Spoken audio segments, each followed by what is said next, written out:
ಆ ಕಡೆಗೆ ಬಂಗಾರದ ಮೈಕಾಂತಿ ಹೊಂದಿರುವಂತಹ ಜಿಂಕೆ ಒಂದು ಸಂಚರಿಸ್ತಾ ಉಂಟು.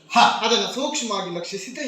ಸಣ್ಣ ಸಣ್ಣ ಕಾವುಗಳು ಸಾಲಿನುಗುರು ಭಾವಗಳು ಆ ಕಡೆ ಈ ಕಡೆ ಸಂಚರಿಸುವಂತಹ ದೃಶ್ಯವನ್ನು ಕಂಡ್ರೆ ತನ್ನಂಗ ತಿನ್ನಂಗ ದಿಕ್ಕಿಟ ತೋಯನ್ನು ನರ್ತಿಸುತ್ತಿರುವಂತಹ ಜಿಂಕೆ ನನ್ನ ಮನಸ್ಸನ್ನು ಆಕರ್ಷಿಸ್ತಾ ಇದ್ದೀನಿ. ತಂದು ಕೊಡ್ತೀರಾ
ಈ ಕಾಡಿನಲ್ಲಿ ಒಂದು ಸುಂದರವಾಗಿರುವಂತಹ ಬದುಕನ್ನು ನಾವು ಕಟ್ಟಿಕೊಂಡವರು.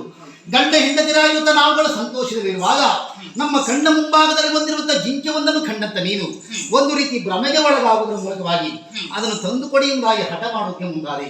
ಕಾಡಿನ ಅನುಭವ ನಿನಗಿಲ್ಲ ಸೀತಾ. ಇಲ್ಲಿರುವಂತಹ ಯಾವ ಕೆಟ್ಟ ರಕ್ಕಸರು ಗಂಡ ಹೆಂಡತಿರಾಗಿರುವಂತಹ ನಮ್ಮನ್ನು ಬೇರ್ಪಡಿಸುವುದಕ್ಕಾಗಿ ಇಂಥ ಕಪಟದ ಆಕೃತಿಯನ್ನು ಧರಿಸಿಕೊಂಡು ಬಂದದ್ದು. ಕಾಡಿನ ಮೆಗವನ್ನು ಬಯಸಿದೆ ಹೌದಾದ್ರೆ ಮುಂದೆ ನಮಗೆ ಕೇಳು ತಪ್ಪಿದಲ್ಲ.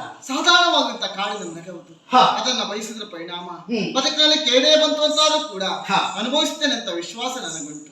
ತಂದು ಕೊಡಬೇಕು ಸ್ವಾಮಿ. ಅಂತೂ ತನಗೆ ಜಿಂಕೆ ಬೇಕೇ ಎಂಬುದಾಗಿ ಹಠವನ್ನು ಮಾಡೋಕೆ ನೀನು ಮುಂದಾದದ್ದು. ಆದ್ರೆ ಅದು ಎಷ್ಟಾದ್ರೂ ಕಾಡಿನ ಪ್ರಾಣಿ, ಅದನ್ನು ಜೀವಂತವಾಗಿಯೇ ನಾನು ನಿನಗೆ ತಂದೊಪ್ಪಿಸುತ್ತೇನೆ ಅಂತ ಹೇಳಲಿಕ್ಕಾಗುವುದಿಲ್ಲ. ನಿನಗಾಗಿ ಜಿಂಕೆಯನ್ನು ಹಿಡಿಯುವುದಕ್ಕೆ ನಾನು ಮುಂದಾದಾಗ ಅದು ನನ್ನ ಕಣ್ತಪ್ಪಿಸಿಕೊಂಡು ಓಡಿ ಹೋಗಬಹುದು.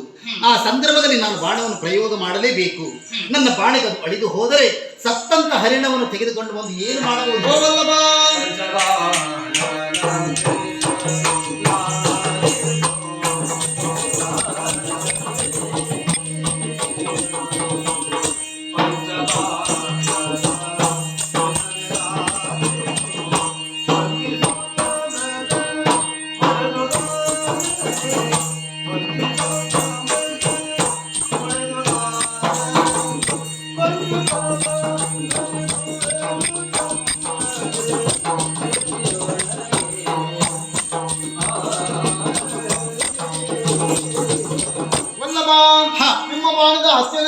ಅಸಾಧ್ಯವಾಗಿರುವಂತಹ ಜಿಂಕೆ ಅಸನೀಗಿತ್ತು ಅಂತಾದ್ರೆ ಸತ್ತಂತ ಜಿಂಕೆ ತ್ಯಾಜ್ಯ ಆಗಿರುವಂತಹ ಕಾರಣದಿಂದ ತಾವು ಬಿಟ್ಟು ಬರಬಾರದು. ಮತ್ತೆ ಸತ್ತ ಜಿಂಕೆಯನ್ನು ತಂದರೂ ಅದರ ಅವಶ್ಯಕತೆ ನನಗುಂಟು. ಹೇಗೆ? ಅದರ ಮೈಕಾಂತಿ ಬಂಗಾರವೇ ಆದ ಕಾರಣ ನನಗೆ ಅನುಕೂಲವಾಗಿದೆ.